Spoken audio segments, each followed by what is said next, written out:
Bonjour à tous. Dieu a-t-il une barbe? Oui, c'est Antoine, 5 ans, qui pose cette question. Elle peut paraître incongrue, mais pourtant elle cache une réelle quête de sens de Dieu. Tant la petite enfance est un âge métaphysique. Alors pour éclairer cette question et vous donner des clés pour y répondre, j'ai beaucoup de plaisir à accueillir aujourd'hui le Père Arnaud Goma. Bonjour Père Véronique. Arnaud. Comment allez-vous? Très bien. Depuis la semaine dernière. Super. Nous parlions de la souffrance des saints. Là, c'est un autre style de question. Alors, vous êtes prêtre de la communauté du Chemin Neuf, vicaire de la paroisse Saint-Denis de la Chapelle, dans le 18e arrondissement de Paris. Vous êtes également aumônier en collège et lycée. Collège et lycée, enseignement catholique et aumônerie d'enseignement public. Très bien. Et puis, à vos côtés, j'accueille Anne-Marie Sonal. Bonjour Anne-Marie. Bonjour Véronique. Vous êtes psychanalyste et théologienne. C'est une drôle de question, non? Dieu a-t-il une barbe? Qu'est-ce que vous en pensez? Mais écoutez, moi je trouve que c'est une question très légitime, en fait, de chercher à comprendre. Dieu, ça paraît comme un concept abstrait. Ouais. Quel visage a Dieu? Je trouve que c'est une vraie question, essentielle même.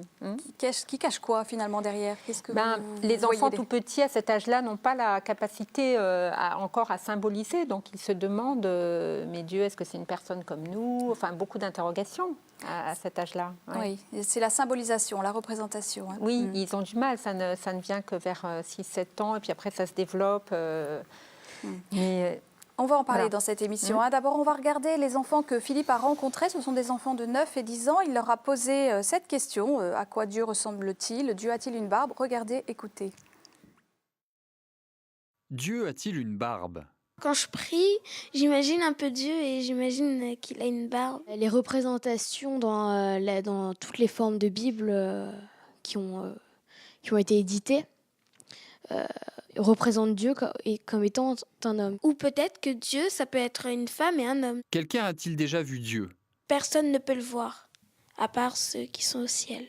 On a déjà entendu Dieu, mais le voir, oui peut-être, mais sous d'autres formes que le corps humain. Je pense qu'on peut voir Dieu, mais c'est plutôt dans le cœur. On le voit plus dans le cœur que comme ça avec les yeux. Je pense que Dieu, on peut le voir, c'est vrai, dans le cœur, mais quand on prie plutôt. Comment savoir à quoi ressemble Dieu? Je pense que Dieu, il peut ressembler à quelqu'un de bien, quelqu'un qui fait des merveilles. Moi je pense que Dieu, il a toutes les couleurs de peau. Il est parfait. Il est sympa et il a fait beaucoup de choses pour tout le monde. Moi je pense qu'il pourrait ressembler à une fleur ou un arbre. Et que nous, on serait les branches, et lui, ce serait les racines, le tronc. Et que sans lui, nous, on ne peut pas vivre. Ou un berger, nous, on serait les moutons, et puis lui, il serait le berger, et il serait là pour nous garder. Dieu est présenté comme un non-pécheur. C'est pas une personne. Moi, je pense qu'il a une autre forme. Inconnue au monde réel, mais il ressemble à tout ce qu'il a créé. Que dit la Bible sur le visage de Dieu? C'est un petit peu dans la Bible, mais moi, je pense que le feu pourrait bien représenter Dieu, parce que il est à la fois bon et honnête, mais si on l'approche de trop près, il peut, et qu'on l'embête, de plusieurs raisons, pour plusieurs raisons, on se brûle. Et je pense que ça peut très bien représenter Dieu. Parce que quand on se brûle, c'est nos péchés, et quand on fait le bien, il nous réchauffe. Que veut dire « je suis celui qui est » ? Je suis celui qui est là pour vous, qui est là pour vous aider, qui est là pour exaucer vos prières et qui est là pour vous écouter.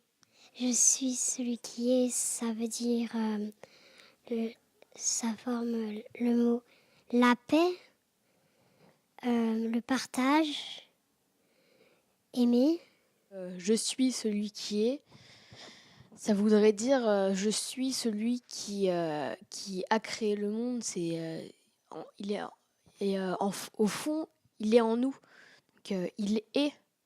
Et puis en même temps, il est lui-même. Je pense que Dieu, on l'appelle le Seigneur, le Dieu Tout-Puissant.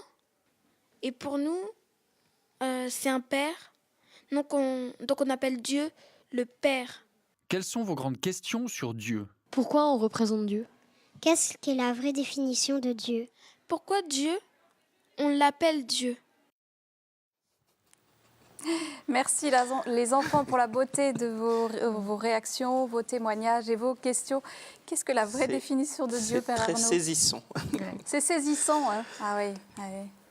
À certains, j'aurais presque délivré un diplôme de théologie. C'est un âge métaphysique finalement encore, Très, 9-10 ans. très. Hein, Anne-Marie? Oui, moi je suis frappée par leurs réponses. Ouais. Alors on sent bien en même temps toute leur capacité d'imagination, d'intuition, et en même temps certains en effet donnaient des réponses presque de théologiens. Hein. Mais alors l'imagination, elle sert à quoi? Elle sert à trouver Dieu? Enfin, Alors disons que c'est un mode de pensée. Avant 6-7 ans, les enfants sont beaucoup dans l'imaginaire, Oui. dans justement, et du coup toute l'histoire que l'on raconte de Jésus, enfin, ça ne les étonne pas plus que ça. Ils peuvent admettre plusieurs pensées contradictoires, plusieurs raisonnements. En fait, voilà. Et après, quand ils mûrissent, ils sont plus sensibles à l'argument de l'objectivité. Mais là, c'est vrai que ces enfants saisissent bien ce qu'il en est, je trouve, pour certains. Hein. C'est impressionnant. Je pense aussi que l'imagination des enfants doit être éclairée oui, bien sûr. par la parole de Dieu, par l'histoire des dessins, par la tradition, et que c'est important que cette imagination soit prise à l'état brut, mais pour être ouverte à l'histoire de la révélation. Et j'étais très touchée par ce que disent les enfants, parce qu'il y a des réponses qui tout de suite me fait dire que le Christ avait vraiment raison de nous dire qu'il faudrait ressembler à des enfants. Oui. Parce que vous savez, cette question du visage de Dieu, c'est une question qui parcourt toute la Bible, de la Genèse à l'Apocalypse, passant par les psaumes. Tout le monde veut voir Dieu. Toute la Bible et Que toute l'histoire ton de l'Église, visage. je dirais aussi. Et toute l'histoire de l'Église. Ouais, ouais. Avant de parler de la Bible, j'aimerais qu'on redistingue chez les enfants. Comment on les aide à faire le distinguo entre ce qui est de l'ordre de l'imaginaire et ce qui est de l'ordre du réel invisible, donc de Dieu? Oui, Comment alors, on les aide à accéder au réel invisible sans que ce soit leur imagination qui travaille, voilà. quoi. Non, mais quand je parle de l'imaginaire, en fait, c'est l'imaginaire chez les enfants qui est très développé. Ça n'est pas négatif. Hein. Non, c'est pas négatif, mais il faut pouvoir justement l'évangéliser. C'est ça que vous disiez, Père. Hein. Il faut les orienter et les accompagner dans cette recherche, qu'ils ne se fassent pas justement... là, la question qui est posée, c'est la question très difficile de la représentation de Dieu. Hein. Alors finalement, même des adultes se posent cette question. Chercher un visage, comment il est, etc. Je crois que la meilleure réponse qui nous a été donnée et qu'on peut donner aux enfants, c'est le Christ. En fait, le visage de Dieu, il me semble que c'est celui de Jésus. Hein. Puisque quand il dit « qui m'a vu, a vu le Père », c'est le seul moyen que l'on a de voir Dieu, finalement. Et donc, finalement, pour évangéliser l'imaginaire des enfants, c'est les nourrir de la parole de Dieu, c'est ça la réponse. Les nourrir de la parole de Dieu, Oui. mais aussi... les laisser devant l'abîme que représente cette question. Parce qu'on n'enferme enfants pas Dieu comme pour les dans adultes. une définition. Voilà. C'est ça que vous voulez dire ici. Parce qu'on ne peut pas répondre. Oui. Et pourtant, nous avons des bribes de réponses. Et donc, c'est important de laisser la question ouverte, Oui. car les enfants, ce sont des chercheurs de Dieu. Et vous disiez ressembler à des petits-enfants, donc vous voulez dire aussi qu'on a à être chercheur de Dieu toute notre vie. On a à être chercheur de Dieu toute notre vie, et je pense que c'est à la fin de notre vie, comme dit Saint Paul, nous le verrons face à face, un jour. Ça, c'est la promesse. Et ça, c'est la promesse. Ça, c'est ce vers quoi nous tendons, ce vers quoi tout chrétien, j'espère, doit désirer au fond de son cœur, un jour connaître le visage de Dieu. Alors, Père Arnaud, imaginer Dieu à l'image de l'homme, c'est presque naturel. C'est presque naturel, mais c'est divin. Mais c'est divin, c'est-à-dire? C'est divin parce que c'est le Fils de Dieu qui nous l'a révélé en disant « Qui m'a vu a vu le Père ». Philippe demande à Jésus, il dit « Montre-nous le Père et cela nous suffit ». Et Jésus dit « Depuis que je suis avec vous, Philippe, tu n'as pas réalisé que le Père est en moi, que je suis dans le Père ». Mais est-ce quand je veux dire, bon, évidemment, on imagine Dieu à l'image de Jésus, donc l'homme parfait, le Fils de Dieu, mais on peut aussi l'imaginer à notre pauvre image, pardon. Oui, on peut. Et du coup, là, on réduit Dieu et on Oui. tord le visage de Dieu. Ça, c'est de l'anthropomorphisme, en fait. L'anthropomorphisme, il Voilà, faut- rendre voilà. Dieu à notre image. Voilà. Mais Alors en même temps, pardon. Il y a un Il s'est incarné. anthropomorphisme qui est Oui. sain, qui est sain, qui est Pour vous, normal. c'est saint, tiens Parce donc, que ouais. Dieu qui se révèle dans l'Ancien Testament, comme dans le Nouveau Testament, c'est un Dieu qui entend, qui parle, qui écoute. Tout ça, ce sont des éléments de la morphologie humaine, sont nos capacités, nos facultés humaines. Un enfant Donc, disait... je pense que ce n'est pas totalement faux. C'est pas totalement faux. Un enfant disait que Dieu, il l'imagine comme une personne. On peut dire ça ou... Oui, sauf si on n'entend pas derrière le mot personne humaine. Une personne Oui. qui dépasse. Dieu Marie est trois personnes, justement. Il Oui. est ce mystère de relation entre trois personnes, mais en effet pas du tout humaine, mais divine. Oui. En fait, c'est limite, je trouve, comme Une personne, concept. c'est limite, oui. Parce que finalement, comme Dieu s'est incarné à travers Jésus, voilà, il s'est humanisé d'une certaine manière. Alors, c'est des concepts, il faut être prudent. On va faire une plongée dans la Bible pour aller plus loin. Dans la Bible, que Dieu révèle-t-il de son visage? Comment le fait-il? Regardez.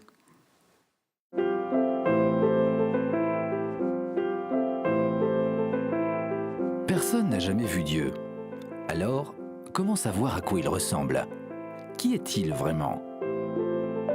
Dans la Bible, Dieu ne montre pas son visage, mais il révèle son nom à Moïse.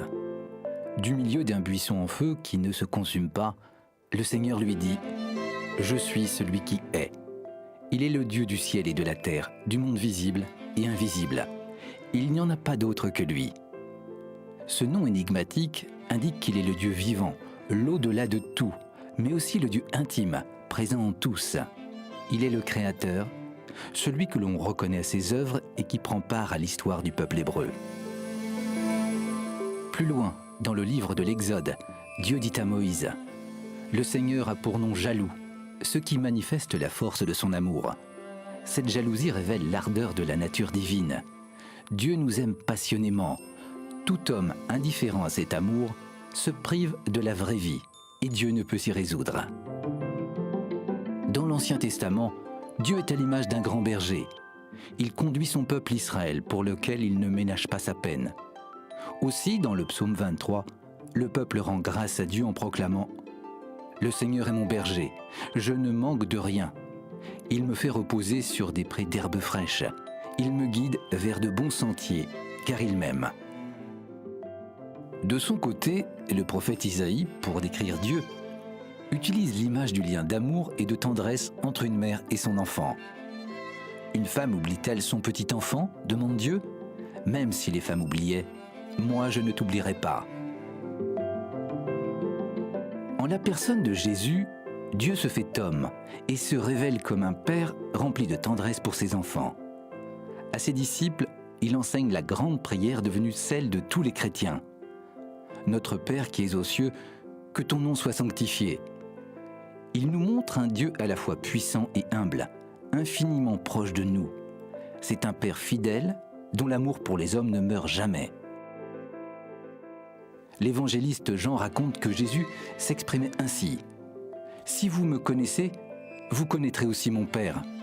Dès à présent vous le connaissez et vous l'avez vu. » Philippe lui répond « Seigneur, montre-nous le Père et cela nous suffit. » Jésus lui dit alors « Voilà si longtemps que je suis avec vous et tu ne me connais pas, Philippe. Qui m'a vu a vu le Père. Le Père qui demeure en moi fait ses œuvres. » Ainsi, par toute sa vie, Jésus nous décrit le visage de Dieu. Un Dieu amour qui ne vient pas pour appeler les justes, mais les pécheurs. Un Dieu miséricordieux, proche des exclus et des pauvres de cœur. Un Dieu vainqueur du mal et de la mort. Dans l'évangile de Saint Jean, Jésus ajoute « Celui qui croit en moi fera lui aussi les œuvres que je fais. » Ainsi, celui qui fonde sa vie, ses actes et ses paroles sur le Christ manifeste à son tour un reflet, si petit soit-il, du visage de Dieu. Un reportage, je vous le rappelle, que vous pouvez voir, revoir, télécharger en vous rendant sur le site internet de KTO, www.ktotv.com. Père Arnaud, vous disiez que Dieu, on l'entend, on l'écoute, il parle, mais est-ce que quelqu'un l'a déjà vu dans la Bible ? Dans la Bible, il y a des personnes qui ont senti la présence de Dieu. Oui. Je pense que si on voit beaucoup de récits, des théophanies, ce qu'on appelle des manifestations de Dieu, Oui. c'est plus les éléments de lui, de l'entendement qui sont sollicités, De l'entendement, c'est-à-dire plus qu'une question de voir avec mes yeux, D'accord. d'ophtalmologie, quoi. de c'est- saisir sa présence, quelque chose de sa présence et de son Quelque être. chose de sa présence, Oui.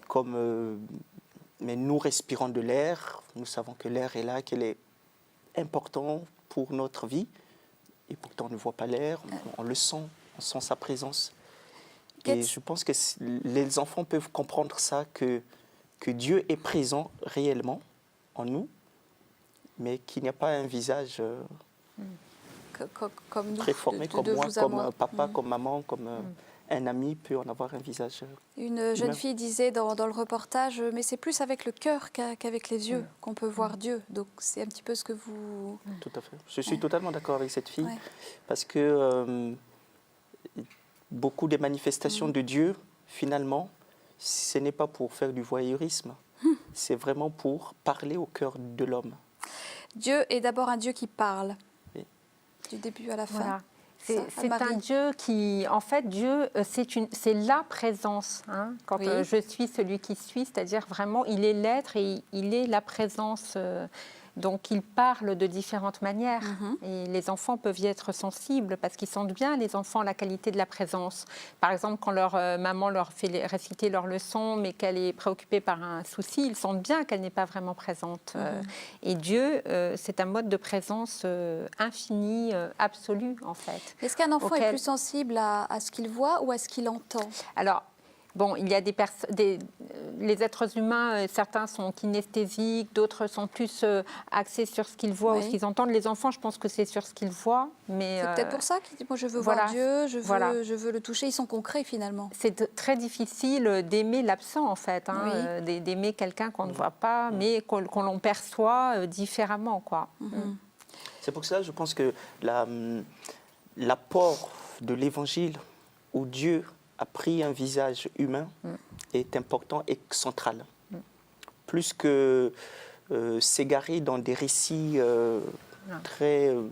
où le symbolisme est très fort, je pense que par les enfants, il faut passer par Jésus, il faut passer par l'Évangile. Pour les jeunes enfants. Parce que Jésus Parce a un que ça visage. visualise. Jésus a un visage, c'est un ami.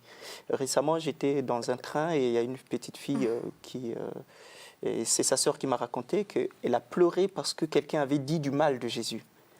Et je me suis dit, cette petite fille qui avait 7-8 ans, je me suis dit, elle connaît Dieu, elle connaît Jésus. Quelqu'un a dit du mal de Jésus et elle a ressenti cela comme étant une offense grave et elle s'est mise à pleurer.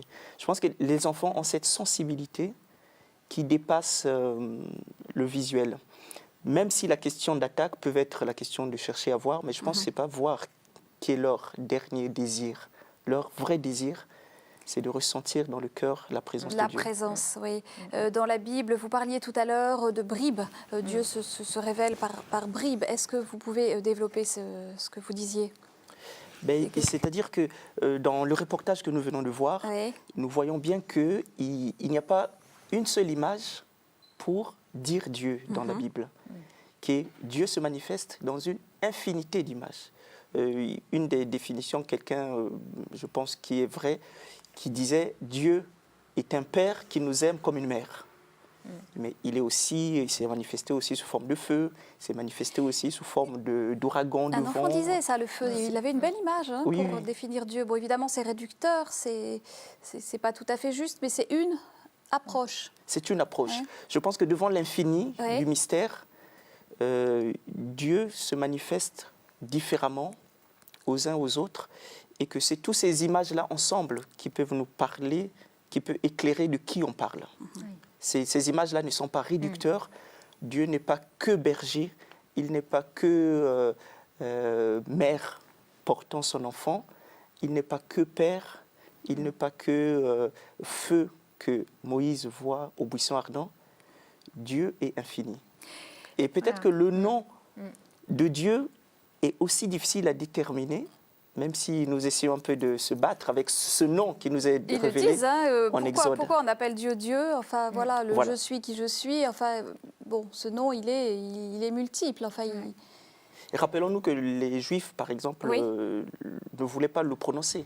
C'est l'imprononçable, le nom de Dieu. Oui, parce qu'il est sacré, enfin le tétragramme sacré, Ouais. oui. Pas prononçable et pas représentable. Hein. Pour Au les fond- Juifs, il ne faut pas se faire une image de Dieu. Ça, ce serait de l'idolâtrie. Alors voilà, dans c'est l'Ancien pour- Testament, pourquoi c'était ça. ce troisième commandement, tu Voilà. ne feras pas d'image ni de Voilà. représentation Parce que, de Dieu. oui. Puis bon, il y a eu des guerres, enfin pas des guerres, mais des crises iconoclastes au 8e siècle et au 16e siècle à ce sujet. Tout à fait. Euh, Mais et finalement, la on a loi, quand même besoin de le représenter et on le représente et on continue de le représenter. on continue de le représenter. Et je pense qu'aujourd'hui, il y a encore des représentations de Dieu qui ont place même dans nos églises. Et heureusement, pour bien montrer que l'homme s'est aussi approprié ces bribes, oui. ces Oui. petites bribes, Oui, Des c'est ça. bribes. même oui. si c'est des bribes. Voilà. Mais c'est Jésus qu'on représente, me semble-t-il, plutôt Ah dans non. les églises. Oui, ou alors Dieu il y a avec un visage de Christ. Mais les icônes, les crucifix, c'est quand même Jésus. Qu'est-ce que vous entendez par représentation de Dieu, finalement, dans les églises? Mais il y a des représentations de Dieu comme les trois anges que reçoivent La Trinité. Abraham, oui, bien sûr. que la tradition Voilà. a toujours lu comme étant une visitation de la Trinité La qui vient le Trinité, voir, ouais. ou la représentation du feu, du vent. Tout ça, ce sont des représentations qui aujourd'hui peuvent nous dire ce qu'on n'arrive pas à dire. Comment se fait-il que les enfants se représentent très souvent un Dieu avec une grande barbe? Parce que c'est le symbole de la sagesse. Hein, on voit que les orthodoxes, dans différentes religions, les sages, les ascètes dans le désert Ouais. ont des barbes, en fait. Donc Dieu, c'est la suprême sagesse. D'ailleurs, c'est aussi une représentation de Dieu. C'est la sagesse dans le livre de l'Ancien Testament. Donc pour les enfants, ils ont besoin aussi d'une image paternelle qui les sécurise, qui les rassure. Et puis nous-mêmes aussi, adultes, parfois. Oui. Qu'est-ce que vous pensez de cette image de Dieu avec une grande barbe? Mais je trouve que c'est révélateur, ça révèle beaucoup de choses. Ça révèle d'abord que finalement, les grands-parents, les arrière-grands-parents ont une place très importante. Plus c'est vieux, plus l'enfant est sensible. Et ça révèle aussi que Dieu, qui est au-delà du temps, finalement, ça serait presque contradictoire de le représenter oui. sous un visage jeune Oui. qui paraît pour eux naturellement être comme quelqu'un de contemporain. Je pense que c'est une manière d'essayer de retrouver cette ancienneté, cette dimension de celui qui est au-delà du temps, donc qui a toujours été là. Et une des manières de comprendre ce nom que Dieu révèle, c'est celui qui est, qui était et qui vient, comme il se révèle dans l'Apocalypse aussi. Pour conclure, Père Arnaud, quelles sont les différentes voies de la révélation de Dieu, du visage de Dieu? Donc, vous disiez l'homme, la création peut-être aussi? Dans la création, oui, Dieu se révèle. Là, les enfants qui ont parlé ont essayé de montrer que Dieu se révèle aussi dans la création, dans le visage du plus faible. Jésus nous donne beaucoup de signes pour montrer que parfois il est présent dans le malade, dans le prisonnier, dans l'étranger qui est là, dans celui qui est dans le besoin. Alors, il parlait aussi d'arbres et de fleurs. Dieu ressemble à un arbre et donc il serait les racines et nous les branches. Qu'est-ce que vous pensez de cette image? Moi, l'image, je l'ai trouvée très belle. Oui. Je l'ai trouvée très belle. Je pense que c'est un cœur qui voulait nous montrer vraiment que Dieu est essentiel, puisqu'il a conclu en disant sans les racines, finalement, on n'aurait pas de tronc, on n'aurait pas de feuilles. Et je pense qu'il faut qu'on reste sur cette notion de unique nécessaire, d'essentiel, de ce qu'il y a de fondamental. Et, Anne-Marie, comment ne pas réduire, pour conclure, comment ne pas réduire l'image de Dieu dans la transmission que l'on peut en faire avec nos enfants? Ben justement, même si on essaie d'être pédagogue et de donner des images, je crois qu'il faut aussi faire entendre à l'enfant que Dieu, c'est aussi le tout autre, très proche et en même temps très loin, et qu'on ne peut pas l'imaginer ni se le figurer, quoi. Qu'il faut accepter qu'il y a un mystère. C'est au-delà de l'imagination. Que c'est au-delà, que notre cerveau d'être humain ne peut pas aller plus loin, quoi. Et quel point d'appui? Donc la parole de Dieu. Quel grand texte on peut proposer? Donc les rencontres de Jésus, mais encore dans l'Ancien Testament. Dans l'Ancien Testament, je pense qu'il y a la révélation à Moïse, on en a parlé. Ouais. Il y a aussi ce Dieu qui ne veut pas la mort d'Isaac, le fils d'Abraham, pour bien montrer que c'est le Dieu de la vie, Le Dieu de la vie. vivant. C'est belle... celui qui est pour notre... Et on peut aussi avoir le texte où Dieu vient chercher Adam dans la Genèse, alors qu'il y a eu la chute, il y a eu la tentation, et Dieu vient chercher Adam. Merci. Et il vient chercher chacun d'entre nous, il vient nous tendre la main parce qu'il nous aime. Merci Père Arnaud, merci Anne-Marie pour cette émission. Donc c'est la fin de cette émission, vous pouvez la revoir en vous rendant sur le site internet de KTO, www.ktotv.com. La semaine prochaine, nous nous attaquerons à cette grande question, le sacrement des malades peut-il guérir? Bonne semaine à tous, au revoir.